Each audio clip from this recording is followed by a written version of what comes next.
I feel like it's for OG fans, but I also feel like it's not for OG fans, just because where's the original character? I don't see too many of the original characters. I don't see. I mean, I see the line and the school and things like that. Exploring the school could be a cool thing.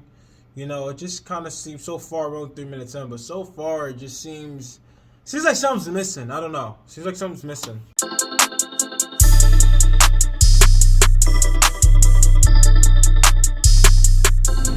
What's good, YouTube? It's your boy Hyphiereactions, and I'm back at again with another reaction. Today, we're going to be reacting to Hogwarts Legacy Review. You guys have told me that this drama came out, and I wanted me to, you know what I'm saying, play. I think it comes out February 10th, I think you guys said. So, I'm very excited. I'm very excited about this. Like, it's an open world type Harry Potter's game. Back in the day, I used to be really deep into Harry Potter, but kind of fell out of it. But this is going to definitely make me want to get back into it for sure.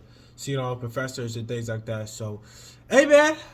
Before we get into this video, I'm going to need y'all to do 3 things. I'm going to need y'all to hit the subscribe button, turn on the post notifications, and hit the like button. Very, very, very important that you hit that post notifications button to be notified every time I post videos. I post videos every single day, so don't be sure not to miss them. Let's get into the video. Levioso. Levioso? A levitation charm? Levioso. Levioso.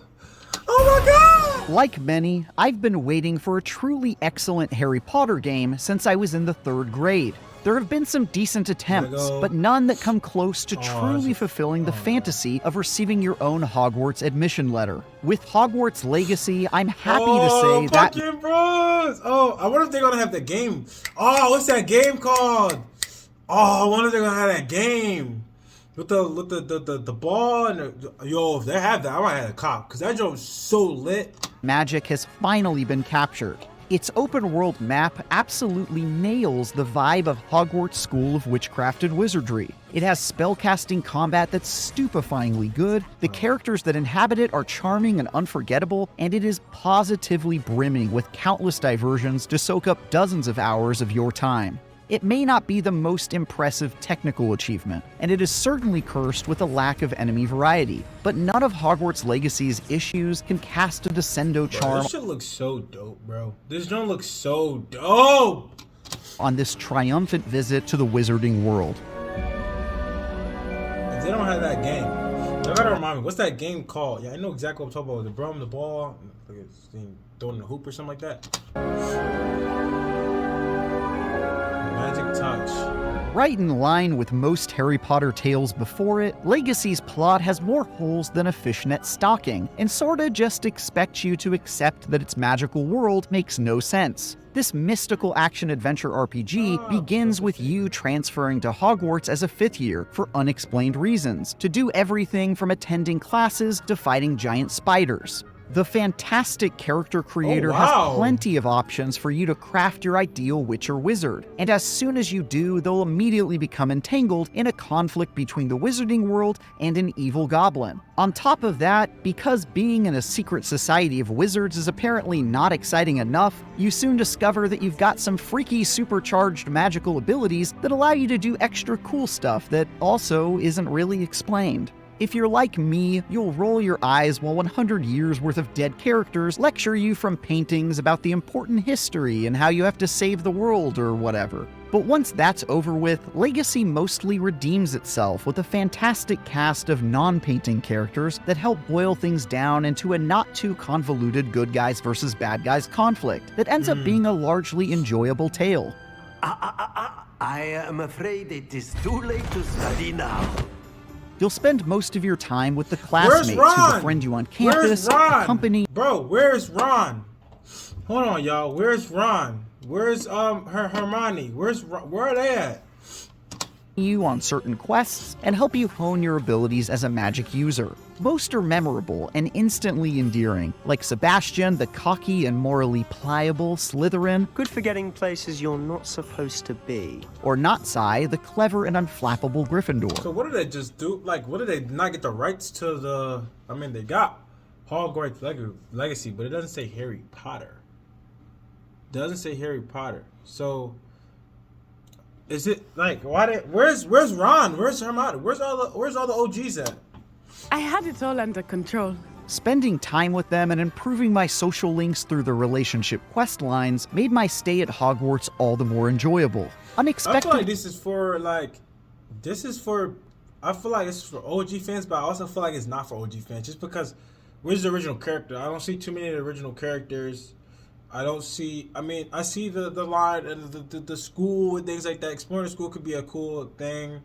You know, it just kind of seems so far. We're only 3 minutes in, but so far it just seems like something's missing. I don't know. Seems like something's missing. I even found myself looking forward to hanging out with my professors, whether it was my main man, Professor Fig, who serves as both something of a mentor and as a sidekick, or the wisecracking charms teacher, Professor Ronan, who made me love him mostly by making fun of me. By the looks of it, you all spent your holidays practicing Obliviate on one another. Each of these characters feels like an indispensable piece of the school, and you could find them wandering the halls doing their thing and choose to spend time with your favorites. It's a huge and important part of the Hogwarts fantasy that Legacy knocks out of the park. Even better, though, is the world itself, which is packed with nearly everything I wanted in a Potter game and more. You'll find yourself wandering Hogwarts' stone-cobbled halls and secret passageways, flying around the Forbidden Forest on a broomstick, and exploring dark caves lit only by the glow of your Lumos spell. The developers at Avalanche have so brilliantly captured the look and feel of the wizarding world that I was amazed at just being there, no matter what trivial errand I was wrapped up in. That immersion could occasionally be broken by Legacy's dicey performance during my time playing on PlayStation 5, though. That includes frame rate inconsistency, weird lighting issues, aggressive pop-in while moving around quickly, and more. There's even this weird thing where every door in Hogwarts has a brief loading screen. It's understandable since there's so much packed into this beast of an adventure, but the PS5's promises of the death of loading screens haven't quite been lived up to here. As someone who finds the wand-whipping fights in the movies fairly dull, I was very concerned that Hogwarts Legacy's spell-slinging combat wouldn't be able to hold my attention across the roughly 32 hours it took me to beat the campaign.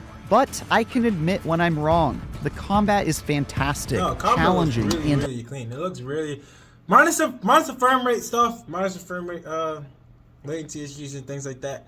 It looks very, very clean. It actually looks very, very, very, very clean. Frame rate drops are pretty annoying, but other than that, it looks super clean. Utterly captivating. There's a lot more to it than shooting balls of light out of a stick.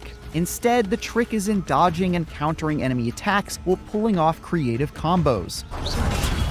That was dope.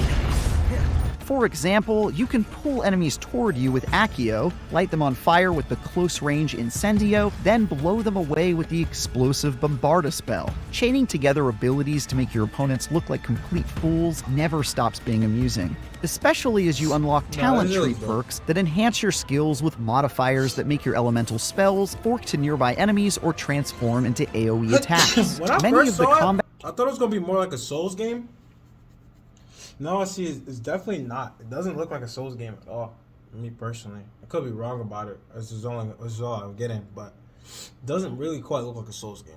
Not quite. That encounters are legitimately challenging too. I'll admit I died my fair share of times while trying to show off a new set of spells or by neglecting to see a goblin sneaking up behind me. Improving your skills and figuring out which spells work best for you is a really entertaining process, filled with experimentation and the occasional maiming. There's even a perfect parry mechanic, which begs to be mastered by tryhards like me looking for that extra dopamine hit that comes from a timely block at the last possible second. You'll also be forced to change up your tactics regularly, since many enemies have color-coded shields that can only be broken by spells of a particular type. For example, enemies with a red shield won't be damaged until you hit them with a fire-based spell, which means you'll need to keep a few of those handy. While the combat system never stops being entertaining, the creatures you fight do run out of tricks up their sleeves. You'll see the same familiar faces a lot, as you spend an enormous amount of your time fighting dark wizards, Quite conductive, aren't we? spiders, Incendio. and goblins.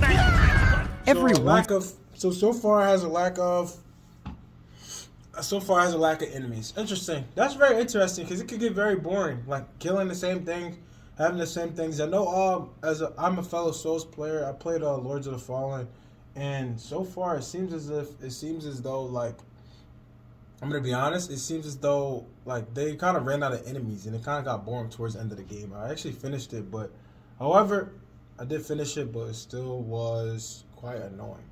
If I'm being quite honest. Once in a while, they'll trot out a troll enemy or nondescript magical suit of armor as well, but the enemies Okay, Legacy cool throws at bosses. you can wear thin pretty quick. When you're not lighting spiders on fire, you'll need some lighter activities to spend your time with, and it's actually kind of crazy just how many side tasks Legacy gives you. You could spend hours decorating your very own personal space That's in the Room cool. of Requirement, go around catching, grooming, and breeding all manner of fantastic beasts, if you know where to find them, practice your gardening or potion making, go shopping in Hogsmeade, become a champion duelist in an underground dueling ring with your classmates, or even go full Voldemort and You decide really you have a lot of options of what you could do in this game. That's what I really appreciate about it. So far, what I'm seeing, I think I'm gonna end it here. I think I've seen enough so far. I think it looks cool. A lot of customization abilities, a lot of, the battle. See, it seems like the battle part is kind of the tip of the iceberg. So it seems like a lot more than meets the eye. So maybe they'll add more stuff. Maybe they won't. So far, I mean. So far, I'll give it an 8 out of 10. I'm not completely convinced that I would probably buy it. However, it does look like it was well made, like someone else said in the comments. It actually does look pretty well made, so I'm not mad at that at all. I'd say 8 out of 10. It's not like an Elden Ring or anything like that, but get what you get kind of vibe. But let me know what y'all think in the comments down below. What do y'all think? Are y'all gonna buy it? Are y'all actually playing it right now? Some people actually did the beta test it a little early. What do y'all think in the comments down below? Yeah, let me know. Peace out, boys. I love you. Thanks for watching. That's my little game review.